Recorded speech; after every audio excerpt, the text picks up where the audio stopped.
Quranic verse, La ikraha fid din, which means there is no compulsion in religion. Compulsion is worthless. At the point of the gun or the knife, you force somebody to say, read the Shahada, the Kalima, the Creed of Islam, and the man is forced to read. What is it worth? Nothing. There is no compulsion in religion. But the insinuation is that the Muslims were doing compulsion. I said, look, my brother, Sharosh, you are a proof that the Muslims didn't use any compulsion for 1,400 years.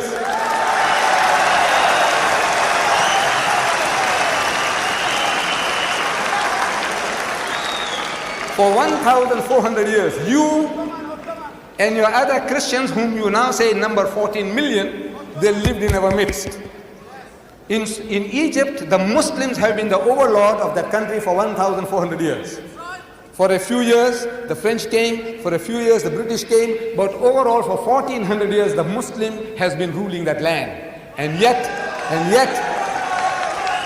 today, you can boast there are 10 million Coptic Christians in Egypt. If there was compulsion of any kind, there would not have been a single Christian left in the country.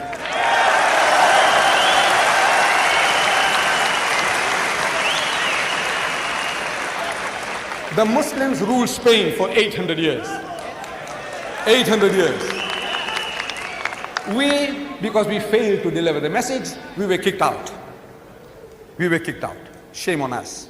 We didn't fulfill our obligations.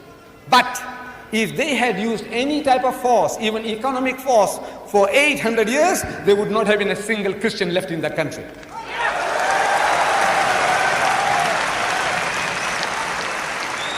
We Muslims, we ruled India for 1,000 years.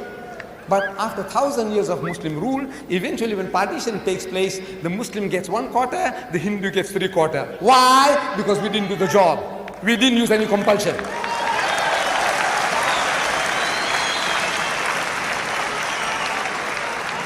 And which Muslim army went to Indonesia? Which Muslim army went to Nigeria? Which Muslim army conquered the east coast of Africa? Which Muslim army?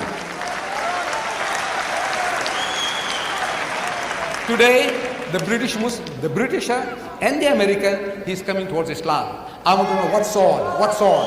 What sword is the Muslim using? The sword of the intellect. George Bernard Shaw, he said, if any religion has a chance of conquering England, nay Europe, within the next 100 years, so that religion is Islam.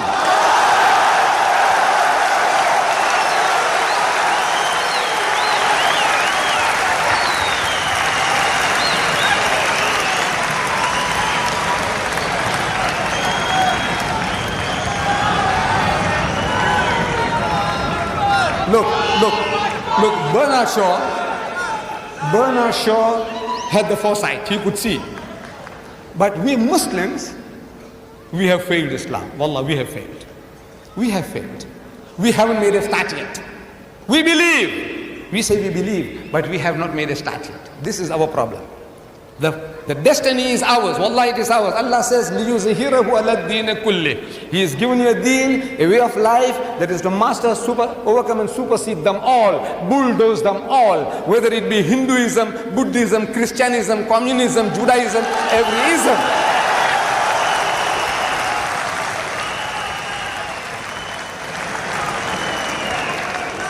Sword. I'm asking, what sword? Thomas Carlyle in 1840, he delivered a series of lectures here in the UK. In England, Thomas Carlyle, one of the greatest thinkers of the past century. Thomas Carlyle. And he says, the sword.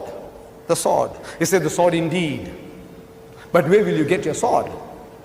He said, every new opinion at its beginning is precisely in the minority of one. In one man's head alone, there it dwells as yet. That he take a sword and try to propagate with that will do little for him. He said, first you must get your sword. And how do you get your sword? Through the intellect, through reasoning. Udu ila sabili rabbika bil hikmati. Allah says, invite all to the ways of thy Lord with wisdom. the sword of the intellect, of wisdom. وَالْمَوْعِزَةِ الْحَسَنَةِ, and with beautiful preaching. وَجَادِلْهُمْ بِالَّتِي أَحْسَنَ, and reason with them in the ways that are best and most gracious. This is the sword.